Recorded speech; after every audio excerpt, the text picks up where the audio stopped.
A beautiful Wednesday to you. Welcome to the Women Series program where we capture developments and stories that impact women.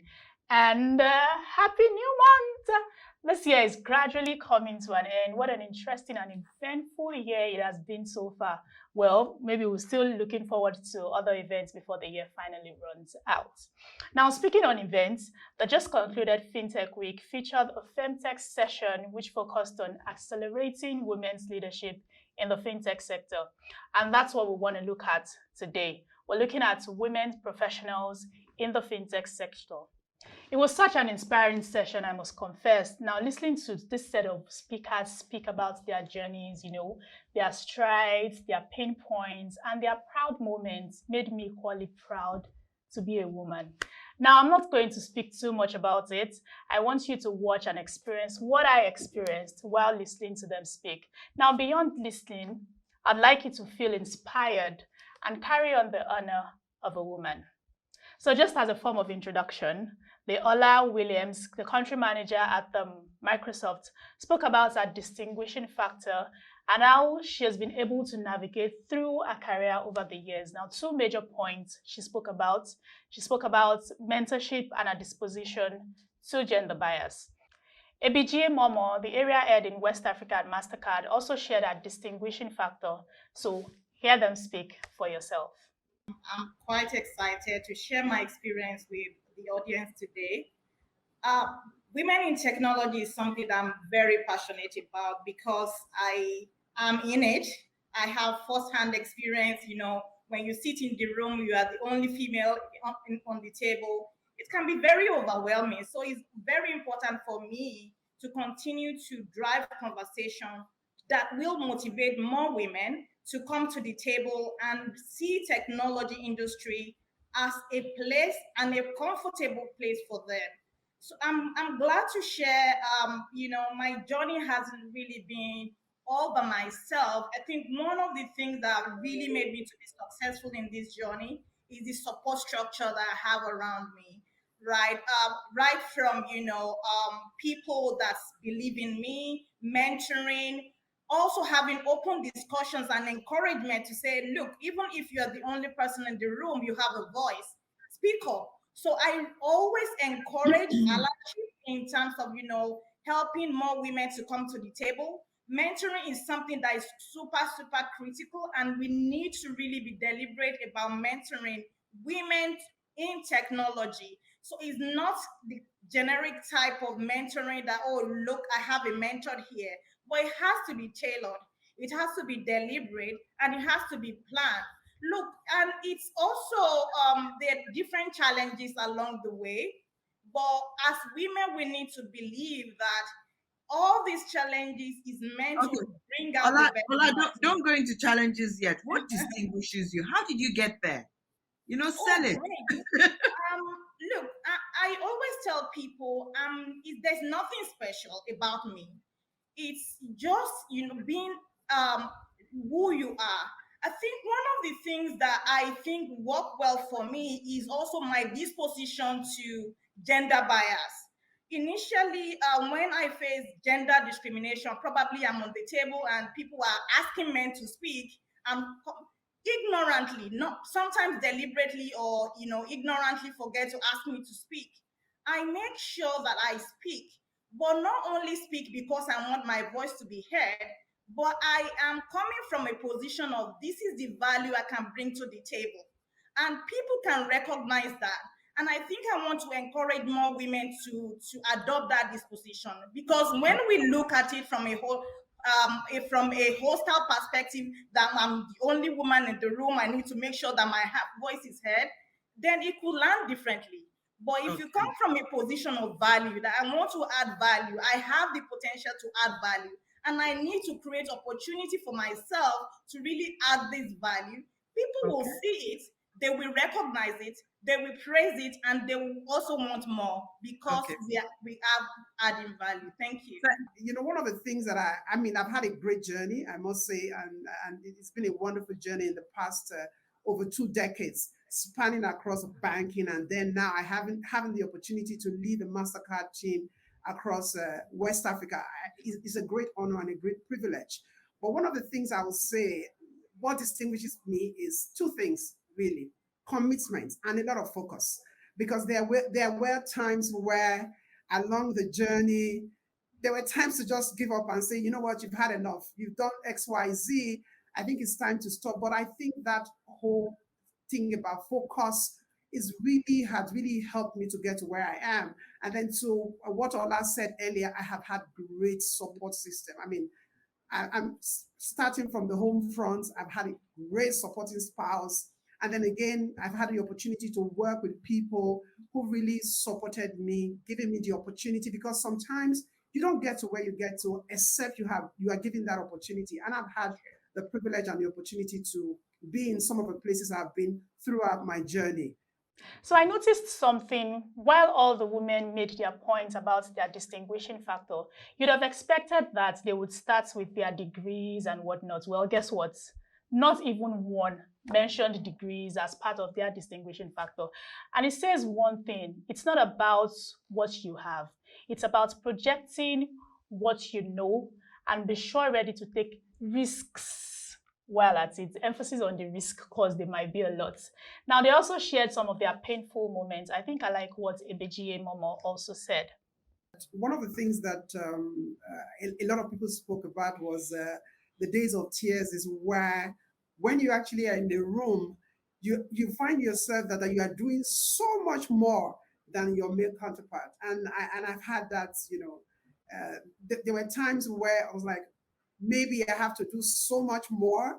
If, for example, that a male counterpart was saying delivering, say, 5, may have to do 10 just to be able to get it out there, which was why I was really, really excited joining Mastercard, where, I mean, this is an organization that is really committed to leading charge in reshaping the way our world is designed or coded. One of the things that I've gotten since joining Mastercard is that they understand that equality is not just a women issue. I know today we are all women and then we are talking about what are the things that we do, but really, it's not a women issue. Yes. So what you're telling me, Ebo, I think we've lost them for a bit. Go ahead. Yes, I was saying that it is the fact that we understand equality is not a women's issue is so that we know that gender equality is essential for individual businesses, communities, and the economics to thrive. So it's not really, a women's issue. And though, yes, we had those challenges, but there are organizations like Mastercard that is, so exemplary when it comes to gender equality. In case you didn't hear that, I heard it loud and clear. Gender equality is very, very essential for individual, businesses, communities, and even economies to thrive. Now, speaking on the gender equality and the challenges of intersectionality, Dayo Ademola, the CEO of Branch International, made a vital point as to what has helped her in her career growth over the years. Now, before Dayo comes on, you'll agree with me that there's been so much conversations around gender equality, and I have so much concerns about it, I can't lie. And how exactly do we come up with such constructs? I believe that the focus should be on individuals' competence as opposed to the regular gender equality narrative. Oh, now you can listen to Dayo speak. So I think mine was a sense of impatience. So let me, you mentioned that we didn't beat our chests enough, but I've always thought myself to be largely overqualified for a lot of the roles that I took. And my main thinking, and because, I will work the hardest, I will stay the latest, I will do whatever needs to be done to learn as much as I can. So an overwhelming sense of impatience, and people just, and I think women have this issue a lot more than men do. People just telling you to wait your turn. Wait your turn, whether it's a promotion, whether it's the next big project, whether it's the, sort of the big meeting or the rewards that come with good performance is, yes, I agree with you. You performed great. You blew out every metric that was given to you. You blew it off the table, but it's not your turn. There's this other person that may or may not have performed as well as you have, but it's that person's turn. That's the thing I think that irked me the most across a few organizations that I've worked with. And the more I've been able to get into leadership positions, I have made it a point not to apply the same sort of process in rewarding people. You reward people for good work. And the other thing as well is, the ethos that I was always taught, that I've always imbibed, is you perform at the level above where you are already before you get promoted into it, right? And that's how I've always looked to perform in every role that I've been in, largely. So I get really impatient when somebody says to me, I agree with you that, you are a deputy manager, but you're performing at senior manager AGM level, but just wait your turn. It's maybe this time next year, we'll see what we can do for you, like it's a favor. And that, yeah, that's, and I think I've seen that happen a lot more to women, that just be grateful that you're here in the first place, right? Now you want a promotion on top of that. I think you're asking for too much. That's basically it. That's what grinds my gears personally. Can you just talk to us about around the gaps we see in the fintech space currently around women working in that sector, women raising finance in that sector, etc.? Right. Thank you, Dr. Yinka. So, I mean, the short answer is yes, there is a gender gap, and yes, there is a level of discrimination when it comes to the fintech space. Like there is more broadly across markets. So, for example, you find with a lot of companies, you find that women being employed in the minority. If you look at, if you take a look at companies, particularly fintechs that have gotten funded in the last maybe 5 years, you'll find that women-led and women-founded companies are in the extreme minority. But one of the issues here as well is it's sort of, it leads from the previous question, right? It's all about creating a funnel of women who have the right education, who are willing, who want to go into STEM. And there are so many that do, but the discrimination sort of starts really far back in the value chain. So by the time you get to women who are starting companies, who are trying to join companies, then the funnel is much smaller, right? At Branch, for example, it's actually a central ethos that we are gender balance in all that we do. So for example, in all 3 operating markets that we operate in currently, all the managing directors are women. In India, in East Africa, and in Nigeria, right? It's being led by women. And this is, we have, when we're looking to hire, we make sure that our funnel is as diverse as possible. And we have, mandates to make sure that we have, half of our company is women and half is men, right? So that kind of targeted and intentional intentional diversity is what is needed to actually break the cycle, right? Because a lot of people say that, well, I tried to hire, it's whoever is qualified that I hired. That's actually not the case. Okay. Human beings are prejudiced to favor those that look, that sound, and have the same experience as they do. So if you have a group of men who are the ones in charge of hiring, you just have the cycle perpetuating itself, unless there's some intentionality around diversifying the workforce. So that's what that is. And, there's a lot of programs, as you have mentioned out there, that are there to coach women and to help women, build the skills that are necessary to excel as well. And to just make sure that also on the receiving side, we build that into intentionality as well. So let's talk about strategies to ensure we close the gender gap. Now, I think that Ebehijie Momoh made a vital point to this. At Mastercard, just like I said earlier, we have made gender equality a central guiding theme, not only in our diversity and inclusion efforts, and even the hiring practices, which is what I talked about earlier, but also in our business strategy in general. So we're working with fintechs today to drive digital and financial inclusion in Nigeria. And this aligns to our global commitments to bring 1 billion people into the digital economy by 2025, and then consequently help transform the financial sector, the financial service sector. In 2019, we launched this Mastercard Accelerate. I think one of my colleagues talked about it earlier during the opening address. It's a global initiative that sort of simplifies the way Mastercard works with fintechs, offering a simple single entry point to the Mastercard ecosystem. So now the accelerates contain 4 award-winning programs that I really like. The Mastercard FinTech Express, and that is the one that is designed to facilitate emerging fintechs launch and expansion. Then there is the Mastercard Engage that was launched in Lagos in April, in April 2019. And this program sort of are they specific to women as well in terms of not just external facing, but how about internal facing as well? It's not specific to just women because this is open to both, but the fact that these programs are available, women need to know. And the really one I really like is the Mastercard Start Path. This is the one that invites later stage startup to participate in a 6-month program, providing opportunities to scale, to secure strategic investment. Because I want to believe that there are a lot of women that are listening in on this conversation today, and they may just be at a point where they will require some of this program.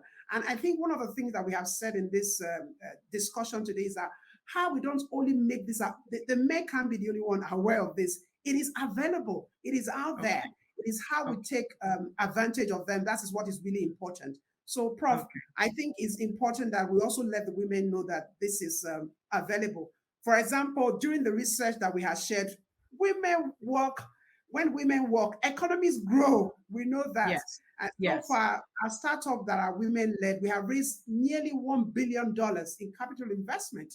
So what we will continue to do at Mastercard is to push for network investors and angels who will help, bring in this bring in such incremental number of female founders and give them the path to scale. Now, adding to that, I think it is also important that we have men act as supporters and promoters to the gender equality move, as it is also important that we pay attention to constructs and limitations to women's career growth. And lastly, I've tagged this the advice, and this is where the women we're talking about were giving their wise words. So the first one would be to stay true to myself, or younger self, stay true to yourself. I think sometimes when we join organizations, especially corporate, which is generally male orientated, we try to become like men. And in that pursuit of trying to become like men, we lose ourselves.